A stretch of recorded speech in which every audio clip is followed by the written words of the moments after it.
চাঁদনি রাত ছিল, কিন্তু চাঁদের আলোয় কোনো শান্তি ছিল না, ভয় ভেসে বেড়াচ্ছিল।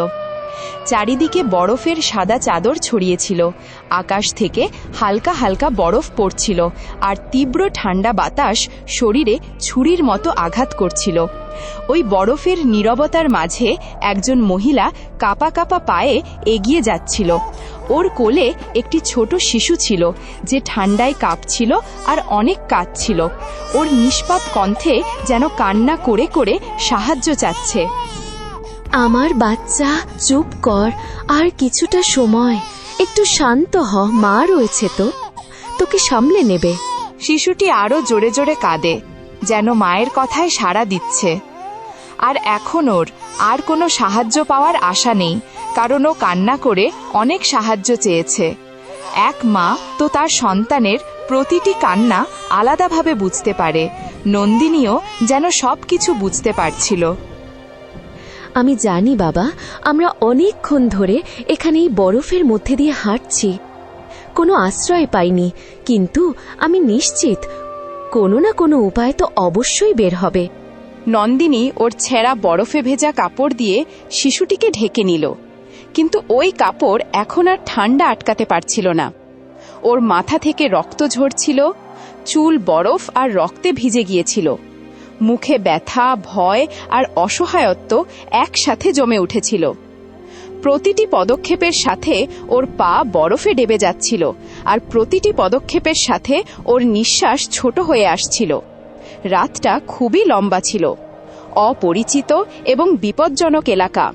আর নন্দিনী এত রাতে তুষারের ঝড়ের মধ্যে একদম একা ছিল, তাও ছোট্ট শিশুর সাথে। শিশুটি এখন আগের চেয়েও জোরে কাঁদছিল। নন্দিনী ওর সন্তানকে বুকে জড়িয়ে ধরে বারবার বলছিল, চুপ কর আমার সোনা, শুধু আরেকটু সময়, তোর মা রয়েছে তো, সব ঝড় সামলে নেবে। হঠাৎ নন্দিনীর চোখ শিশুটির ওপর আটকে গেল। ঠান্ডার কারণে শিশুটি এখন নীল হয়ে গেছে। ওর কান্না এখন ক্রমশ দুর্বল হয়ে আসছিল, আর অনেক দূরে সাদা বরফের ওই সমুদ্রে প্রতিটি পদক্ষেপ মৃত্যুর আরও কাছাকাছি নিয়ে যাচ্ছিল। তখনই নন্দিনীর ক্লান্ত, প্রায় নিভে যাওয়া চোখে আশার এক টুকরো আলো জ্বলে ওঠে। ওর চোখ যায় দূরে পাহাড়ের বাঁকের ওপারে একটি ছোট কুঁড়ে ঘরে, যার ওপর বরফের পাতলা স্তর জমে গিয়েছিল। দেখেছো বাবা, আমি বলেছিলাম না, কোনো না কোনো উপায় তো অবশ্যই বের হবে। দেখো, এই বরফের পাহাড়ে একটা আশ্রয় খুঁজে পাওয়া গেছে। এখন আমরা তাড়াতাড়ি ওই কুঁড়ে ঘর পর্যন্ত পৌঁছেই যাব। ওই কুঁড়ে ঘরে নিশ্চয়ই কেউ আছে যে আমাদের সাহায্য করবে। ও টলমল করতে করতে সামনের দিকে এগিয়ে যায়। এক হাত দরজায় দিকে এগিয়ে যায়, ওর হাত দরজায় আঘাত করে, আর ঠিক ওই মুহূর্তেই ওর চোখ এক মুহূর্তের জন্য ওপরের দিকে তাকিয়ে থাকে। ঠোঁট কাঁপে, যেন কিছু বলতে চায়, কিন্তু ওর মুখ দিয়ে কোনো শব্দ বের হলো না। আর ও অজ্ঞান হয়ে দরজার সামনেই পড়ে গেল। বাচ্চাটাও পড়ে গেল। তখনই ভেতর থেকে একজন বৃদ্ধ বেরিয়ে এলো।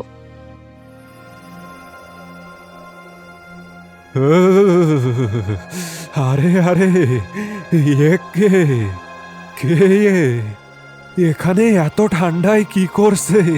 তার উপরে আবার এইটুকু বাচ্চা। আরে রাম রাম রাম, আয় আয় আয় আয়। বৃদ্ধ লোকটি বাচ্চাটিকে তুলে নিল আর ভেতরে গরম বিছানায় শুইয়ে দিল। ও নন্দিনীকেও গরম বিছানায় শুইয়ে দিল। আগুনের তেজ একটু বাড়িয়ে দিল, আর বাচ্চাটি গরম বিছানায় শুয়ে একটু ভালো বোধ করছিল। ও এখন চুপচাপ ওর আঙুল চাটছিল। জানি না কে এত ঝড়ের মধ্যে এখানে কিভাবে এলো। বাচ্চাটাও ক্ষুধার্ত, মাও অজ্ঞান। একটা কাজ করি, বাচ্চাকে দুধ খাওয়াই দিই। হ্যাঁ। বৃদ্ধ লোকটি বাচ্চাটিকে দুধ খাওয়ালো। বাচ্চাটি আরামে ঘুমিয়ে পড়ল। তারপর বৃদ্ধ লোকটি নন্দিনীর ক্ষতগুলো দেখল, ওর ক্ষতগুলো পরিষ্কার করল, আর ওষুধ দিয়ে পট্টি বেঁধে দিল।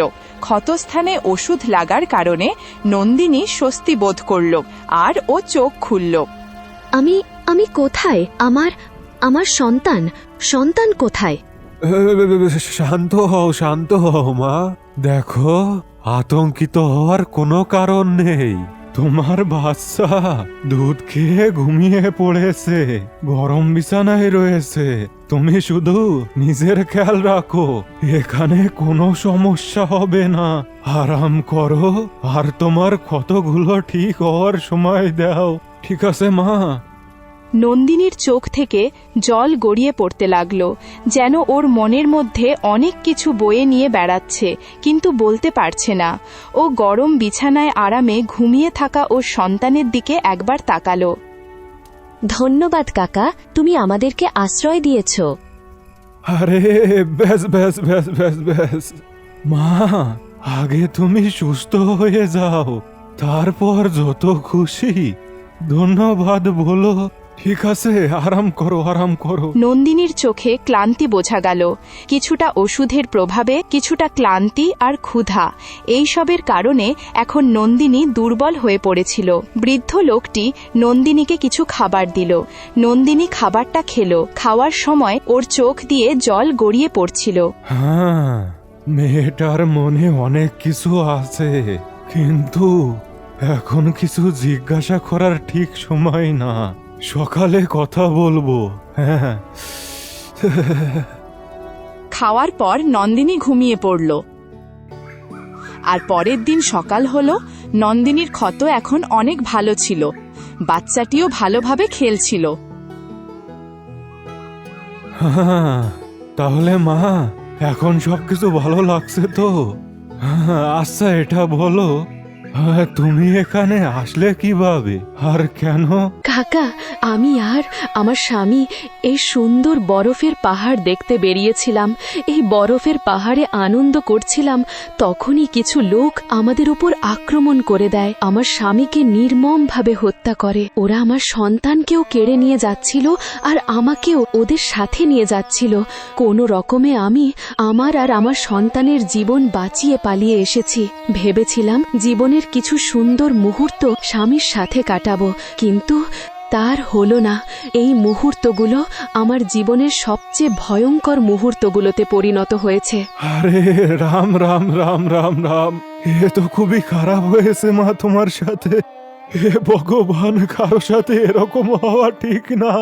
দেখো না, তোমার ছোট বাচ্চা আছে, তার উপরে এত ঠান্ডা, আর তুমি বাড়ি থেকে দূরে স্বামীকে চিরকালের জন্যই হারিয়েছো, এই পাহাড়ে ঘুরে বেড়াচ্ছ। কি বলবো, এমন সমস্যা ভগবান কখনো কাউকে না দিক। আমার কাছে শব্দ নেই মা তোমাকে সান্ত্বনা দেওয়ার জন্য। স্বামী ছাড়া জীবন কোনো জীবনই নয়। এখন তুমি কোথায় যাবে, কিভাবে থাকবে, কিভাবে কি করবে, বাচ্চাকে কিভাবে সামলাবে, কিছু ভেবেছো মা? কাকা, তুমি এখান থেকে গ্রামে যাওয়ার রাস্তাটা বলে দাও। আমি আমার শ্বশুরবাড়িই যাব। তাদের ছেলে আর নেই। আমি আমার শ্বশুরবাড়ির খেয়াল রাখব। তাদের ছেলেকে বাঁচাতে পারিনি, কিন্তু তাদের নাতিকে তাদের কাছে পৌঁছে দিতে পারি। আর আমি আশা করি তারা তাদের ছোট নাতির সাথে তাদের ছেলের দুঃখ ভুলে যাবে। মা, গ্রাম এখান থেকে বেশি দূরে না। এখান থেকে সামনে গিয়ে ডান দিকে একটা রাস্তা আছে, আর ওই রাস্তায় একটা বাস প্রতিদিন আসে। ওই বাস তোমাকে তোমার গ্রামে নামিয়ে দেবে। আচ্ছা চলো, এসো এসো, আমার সাথে চলো, আমি তোমাকে ওই রাস্তায় নিয়ে যাচ্ছি। এসো এসো এসো। তোমাকে ধন্যবাদ, তুমি আমাকে অনেক সাহায্য করেছ। যদি গতকাল তোমার সাথে দেখা না হতো, তাহলে আমি আর আমার সন্তান বেঁচে থাকতাম না। এখন তাড়াতাড়ি যাওয়ার জন্য তৈরি হও। যদি সন্ধ্যা হয়ে যায় তাহলে বাস চলে যাবে, কারণ বাস দিনে একবারই আসে। নন্দিনী বৃদ্ধ লোকটির সাথে বাচ্চাকে নিয়ে রাস্তার দিকে হেঁটে গেল। হাঁটতে হাঁটতে বৃদ্ধ লোকটি এক সরু গলিতে গেল। নন্দিনী একটু অবাক হলো, কিন্তু ও চুপ করে থাকল, কারণ বৃদ্ধ লোকটি ওকে এতটাই সাহায্য করেছিল যে ও তাকে সন্দেহ করতে পারছিল না। বৃদ্ধ লোকটি হাঁটতে হাঁটতে একটি পুরনো বাড়িতে এসে পৌঁছালো। কাকা, এটা কার বাড়ি? আমরা তো রাস্তা দিয়ে যাচ্ছিলাম, তাহলে আমরা এই বাড়িতে কেন এসেছি? আমার তো মনে হচ্ছে এটা অনেক পুরনো বাড়ি, আর এই বাড়ির ভেতর থেকে মাটির গন্ধও আসছে, যেন এই বাড়িটি অনেক বছরের পুরনো। মা, ভিতরে তো চলো, তুমি সব জানতে পারবে। আমি তোমাকে রাস্তার কাছে তো ছেড়ে দেব, কিন্তু যাওয়ার আগে তোমাকে একজনের সাথে দেখা করাতে চাই। আমার একজন বিশেষ লোক, ও তোমাকে সাহায্য করবে। তুমি আমাকে যে সাহায্য করেছো সেটাই যথেষ্ট। এখন আমি আপনার কাছে আর কোনো সাহায্য চাই না। আমাকে তাড়াতাড়ি আমার শ্বশুর বাড়ি পৌঁছাতে হবে। বৃদ্ধ লোকটি ভেতরে ঢুকে পড়লে নন্দিনীকেও তার পিছু পিছু বাধ্যতামূলক যেতে হলো। ভেতরে ঢোকার পর নন্দিনী একদমই অবাক হয়ে যায়, কারণ সামনে একজন যুবক বসেছিল। ও আর কেউ নয়, ওই লোকটাই ছিল যে তার লোকদের সাথে মিলে নন্দিনীর স্বামীকে হত্যা করেছিল। নন্দিনী ওকে দেখে হতবাক হয়ে যায়, ওর চোখ দিয়ে জল পড়তে থাকে। তুমি এখানে কি করছো? তুমি কে? এই বাড়িটা কি তোমার? কাকা, বলো না, কে তুমি? আমাকে এখানে কেন এনেছো? হ্যাঁ, এখন এটাই তোমার গন্তব্য, আর এটাই হলো তোমার বাড়ি। আজ থেকে এই বাড়িতেই থাকতে হবে। এখন দেখো মা, তোমার স্বামী তো এমনিতেও মারা গেছে। এখন স্বামী ছাড়া শ্বশুর বাড়ি গিয়ে কি করবে? তার থেকে ভালো এই বাড়ির কোনায় পড়ে থাকো আর দেবাংশুকে সাহায্য করো, যেমন আমি সাহায্য করেছিলাম, তাই না? তুমি কি বলছো? তুমি এমনটা কিভাবে ভাবতে পারো? তুমি আমাকে বলো, তুমি আমাকে এখানে কেন এনেছো? তুমি কি এই লোকটিকে চেনো? তুমি জানো, তাই না? এ খুনি, এ আমার স্বামীকে হত্যা করেছে, আমার সন্তানকে অনাথ করেছে। বৃদ্ধ লোকটি চুপ করে থাকলো, আর দেবাংশু হাসতে হাসতে বলল, এটা আমার এলাকা, আর এই বুড়ো এ আমার জন্য কাজ করে, আর এ একদম তাই করেছে যা এর করা উচিত ছিল। আর তুমি কি মনে করেছো তুমি আমার হাত থেকে পালিয়ে যাবে? আর আমি জানতেও পারবো না। এটাই ভেবেছিলে, তাই না? আমি হলাম এই এলাকার মালিক, আর এখানে আমার বিরুদ্ধে যাওয়ার কথা কেউ ভাবতেও পারে না। তাহলে কি কাকা আমার জন্য যা করেছে সেসব এক প্রতারণা ছিল? তোমার কথায় কাকা এসব করেছে? ঠিক বুঝেছো তুমি। আর তোমার কি মনে হলো তুমি আমার চোখের সামনে থেকে পালিয়ে যাবে? আরে তুমি পালাতে পেরেছো কারণ আমি তোমাকে পালাতে দিয়েছিলাম, কারণ আমি জানতাম এত বরফ পড়ার পরে তুমি বেঁচে থাকতে পারবে না। আর যদি বেঁচেও থাকো তাহলে যেই ঘরে তুমি আশ্রয় নিতে যাবে সে তো তোমাকে অবশ্যই আশ্রয় দেবে, কিন্তু ও তোমাকে ফিরিয়ে দেবে। আর কার কাছে ফিরিয়ে দেবে? আমার কাছে। আমার কাছে কি চাও? আমাকে ধরতে চাও কেন? তুমি আমার স্বামীকে কেন মেরেছো? শেষমেশ তুমি কি পেয়েছো? একটা হাসি খুশি পরিবারকে ধ্বংস করে? আমার স্বামীর কি দোষ ছিল? আমার কি দোষ ছিল? আমার ছোট্ট নিষ্পাপ সন্তানের কি দোষ ছিল? ও হো, সত্যি সত্যি বলবো, সত্যি বলবো, একদম সত্যি, কোনো ভুল ছিল না ওদের। কিন্তু যে কাজের জন্য তোমাকে এখানে আনা হয়েছে সেই কাজ ভালো করে করো, আস্তে আস্তে তুমি সবকিছু বুঝতে পারবে। কিন্তু এখন আমার কথা কান খুলে শোনো, এখন তুমি এখান থেকে পালানোর চেষ্টাও করো না, না হলে। ও বাচ্চাকে শক্ত করে ধরে ওখান থেকে পালানোর চেষ্টা করল। দেবাংশু দ্রুত উঠে, খুবই সুন্দর, আহা, এবার হবে মজা। নন্দিনী, দেখো, তুমি এখান থেকে তোমার বাচ্চাকে দেখতে পারবে, ওকে সম্পূর্ণ দেখা যাচ্ছে, কিন্তু চেষ্টা করবে তুমি যেন ওকে স্পর্শ না করো। যদি তুমি ওকে স্পর্শ করার চেষ্টা করো তাহলে আমি না না, আমি মিথ্যা বলি না, এই কথাটা আমার এলাকায় প্রত্যেকেই জানে। তাই আমার কথা মনে রেখো, বাচ্চাকে স্পর্শ করার চেষ্টাও করো না। নন্দিনীর কথা না শুনেই দেবাংশু ওখান থেকে চলে গেল, আর নন্দিনী ভেঙে পড়ল এবং কাঁদতে শুরু করল। এই সময় ও এতটাই অসহায় ছিল যে ওর সন্তানকে দেখতে তো পারছিল, কিন্তু ওকে কোলে নিতে পারছিল না। এখন ও ওর সন্তানকে এখানে রেখে এই বাড়ি থেকে পালানোর কথাও ভাবতে পারছিল না।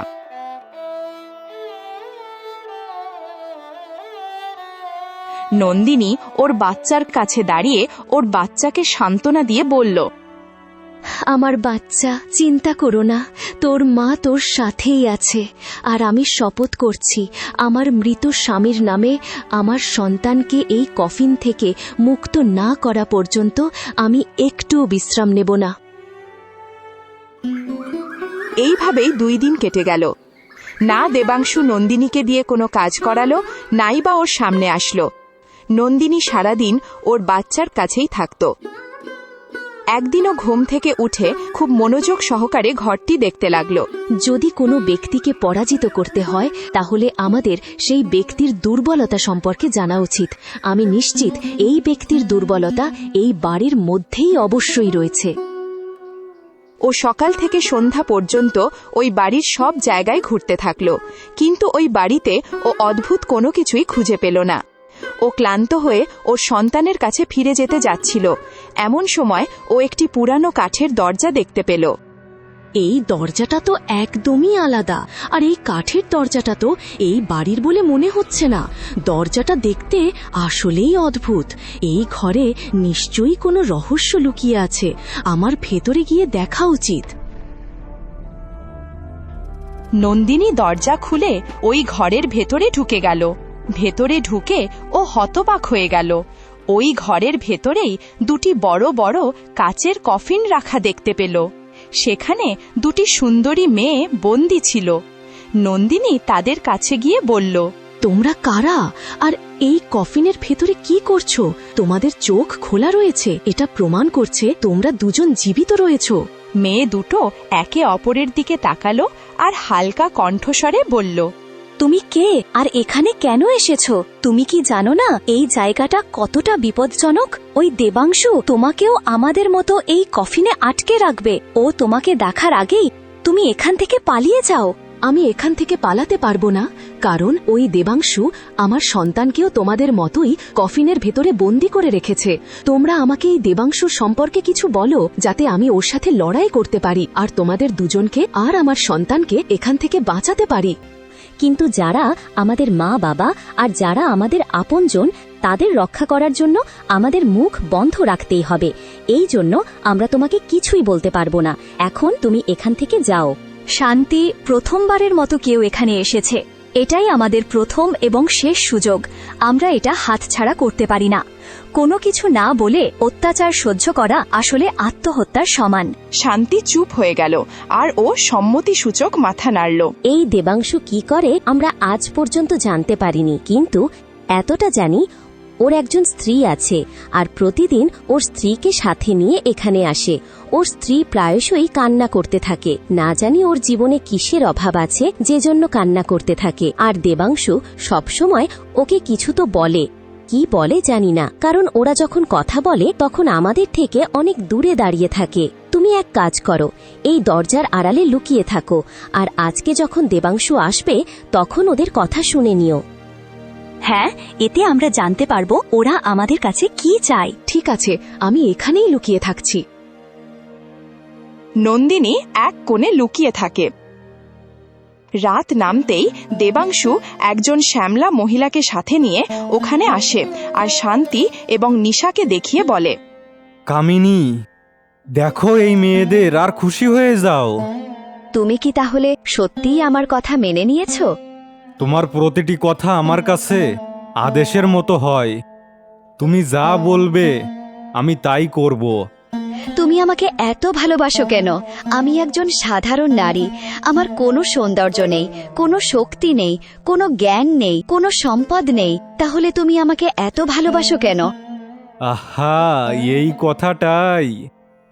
কথাটাই তুমি আমাকে সবসময় কেন বলো? তুমি কি জানো না, তোমার এই সব কথাগুলোতে আমার কোনো কিছু যায় আসে না। আমার আসে যায়, তুমি এত সুন্দর, তোমার সাথে আমাকে মানায় মা। যখন তোমাকে আর নিজেকে একসাথে আয়নায় দেখি তখন আমার খারাপ লাগে। তোমার সাথে একজন সুন্দরী মহিলাই ভালো মানায়। তুমি ভুলে যাচ্ছ, তোমার এই কথাটাকেই ভুল প্রমাণ করার জন্য আমি এই 3জন সুন্দরী নারীকে এখানে এনেছি। তুমি এদের দিয়ে কি করবে? তান্ত্রিক বাবা বলেছিলেন 3 জন মহিলাকে আনতে হবে, কিন্তু আমি বুঝতে পারিনি তান্ত্রিক বাবা এটা বলেছে কেন। তিনি কি এদের একজনের সাথে তোমার বিয়ে দিতে চান? যদি তাই হয় তাহলে আমি খুব খুশি হব, কারণ আমি এটাই চাই, যার সাথে তোমাকে মানায় তুমি তাকেই বিয়ে করো। গ্রামবাসীরা তোমাদের দেখে আর উপহাস করবে না, তোমাকে আর এই বাড়িতে লুকিয়ে থাকতে হবে না। আমি তোমার সাথে জীবন কাটাতে চাই। গ্রামবাসীরা আমাদের একসাথে থাকতেই দেবে না। যদি স্ত্রী সুন্দরী হয়, ওর স্বামী কুৎসিত হলেও কেউ তাদের কিছুই বলে না, কিন্তু যদি একজন পুরুষ তার স্ত্রীর চেয়ে সুন্দর হয় তাহলে মানুষ বাঁচতেই দেয় না। আহা, আর কিছুটা ধৈর্য ধরো, তান্ত্রিক বাবা আসতে চলেছে। উনি আসলেই তুমি সবকিছু বুঝতে পারবে। আমি কিছু ভেবেছি তোমার আর আমার জন্য। তারপরে আমরা গ্রামে শান্তিতে লোকেদের মাঝে থাকতে পারবো, আর কেউ আমাদের কিছু বলবেও না। ওরা কিছুক্ষণ এভাবেই চুপচাপ দাঁড়িয়ে থাকল। তারপর তান্ত্রিক বাবা ওখানে এলেন। হ্যাঁ, আপনার জন্যই তো অপেক্ষা করছিলাম। বলুন, কি করতে হবে? এখন আর সময় নেই আমার কাছে। হ্যাঁ, তৃতীয় মেয়েটা কোথায়? ওর কফিন তো আমি দেখছি না। হ্যাঁ, ও কোথাও পালাতে পারবে না। ওর বাচ্চা তো কফিনে রয়েছে, ওর বাচ্চাকে ছেড়ে যেতে পারবে না। হ্যাঁ, তো কালকে চন্দ্রমার 21তম রাত, আর ওই রাতে আমাদের কাজ করতে হবে। তান্ত্রিক বাবা তার ঝুলি থেকে একটি তীক্ষ্ণ সূঁচ বের করলেন আর ওটা দেবাংশুকে দিয়ে বললেন, হ্যাঁ, এই নাও। আর তারপর আমি আমার মন্ত্র শুরু করব। এই সূচের ভেতরে ওদের সৌন্দর্য বন্দী হয়ে যাবে, আর তারপর এই সূচ তুমি তোমার স্ত্রীর কোমরে লাগিও। এই এক রাতেই ওই 3 মেয়েকে মিলিয়ে যতটা সুন্দরী হওয়া যায়, তোমার বউ ততটা সুন্দরী হয়ে যাবে। কিন্তু হ্যাঁ, খেয়াল থাকে যেন এই সূচ যেন কারো হাতে না যায়। এটা হলো আমার গুরুর সূচ, এটা আমি অনেক কষ্টে বের করে এনেছি। হ্যাঁ, আপনাকে ধন্যবাদ। কতদিন হয়ে গেল আমি এই কবরস্থানের মতো জায়গাতে থাকছি, এটাই ভেবে যে কেউ আমার বউকে কুৎসিত বলে না দেয়, কেউ এটা না বলে যে আমি এত সুন্দর, আমি এর থেকে আরো সুন্দরী বউ পেতে পারতাম। আমার এইসবে কিছু যায় আসতো না, কিন্তু আমার বউ এইসব সহ্য করতে পারতো না, আর আমার জীবন থেকে দূরে চলে যেত। এইসব কি বলছেন তান্ত্রিক বাবা? আপনি কি এই মহিলাদের এই কারণেই এখানে বন্দি করে রেখেছেন, যাতে এদের সৌন্দর্যতা আমাকে দিতে পারেন? না না, আমি এই সব করতে পারবো না। নিজের স্বার্থের কারণে কোনো নিরীহের জীবন নিতে পারবো না। আরে ভাগ্যবতী, ওদের জীবন যাবে না, ওরা শুধু একটু কুৎসিত হয়ে যাবে। এদের মধ্যে একজন বিধবা, এখন ওর সৌন্দর্যের তো কোনো মূল্যই নেই। ওর সৌন্দর্যতা সাদা শাড়িতে ঢাকা পড়ে যাবে। আর এক মেয়ে তো এমন রয়েছে যার বিয়ে আগেই ভেঙে গেছে, আর তৃতীয় জনের কোনো আপন কেউই নেই, ও দরজায় দরজায় ঘুরে বেড়ায়। এদের সবাইকে আমি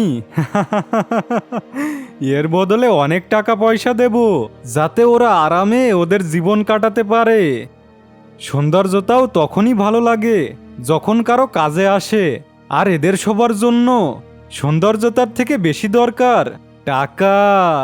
না জানি দেবাংশুর কথায় এমন কি ছিল যা এক মুহূর্তের মধ্যেই কামিনীর হৃদয় বদলে দিল। হ্যাঁ, তো কালকে বিধি শুরু করা যাক, আর এই সূচ সামলে রেখো। তান্ত্রিক বাবা ওখান থেকে চলে গেলেন। কামিনী আর দেবাংশুও ওদের ঘরে চলে গেল। নন্দিনী, যে লুকিয়ে সব কথা শুনছিল, ও এই দৃশ্য দেখে হতবাক হয়ে গিয়েছিল। ওরা চলে যাওয়ার পর ও মাটিতে বসে পড়ল, যেন ও আর এসব সহ্য করতে পারছে না। তপস্যা ভালোর জন্য ব্যবহার করা হয়। এই তান্ত্রিক বাবা তপস্যার অপমান করেছেন।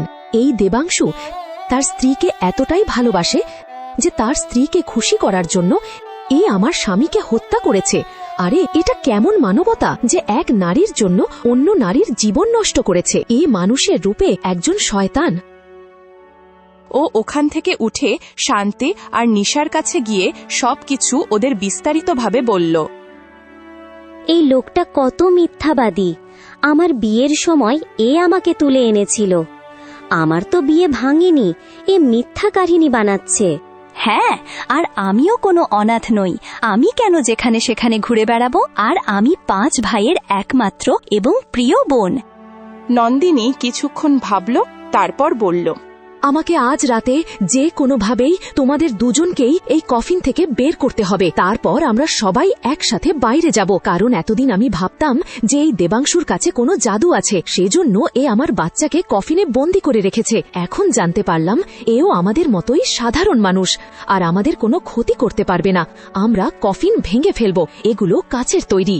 এমন ভুল করো না। শত্রুকে দুর্বল মনে করা হলো বোকামি। আমাদের অনেক সাবধানতার সাথে কিছু করতে হবে। নন্দিনী আশেপাশে ভালো করে দেখল, আর তারপর ও ঘরের বাইরে উঁকি দিয়ে দেখল দরজায় 2 জন পাহারাদার দাঁড়িয়েছিল। এর মানে হলো যে দরজা দিয়ে আমি এসেছি সেটা পিছনের দরজা। এবার বুঝতে পেরেছি, এই ঘরে নিশা আর শান্তি কফিনে বন্দী রয়েছে। আর দেবাংশু ভেবেছিল নিশা আর শান্তি তো কফিন থেকে নিজেরা বেরিয়ে আসতে পারবে না, তাই ও দরজার দিকে খেয়ালই দেয়নি।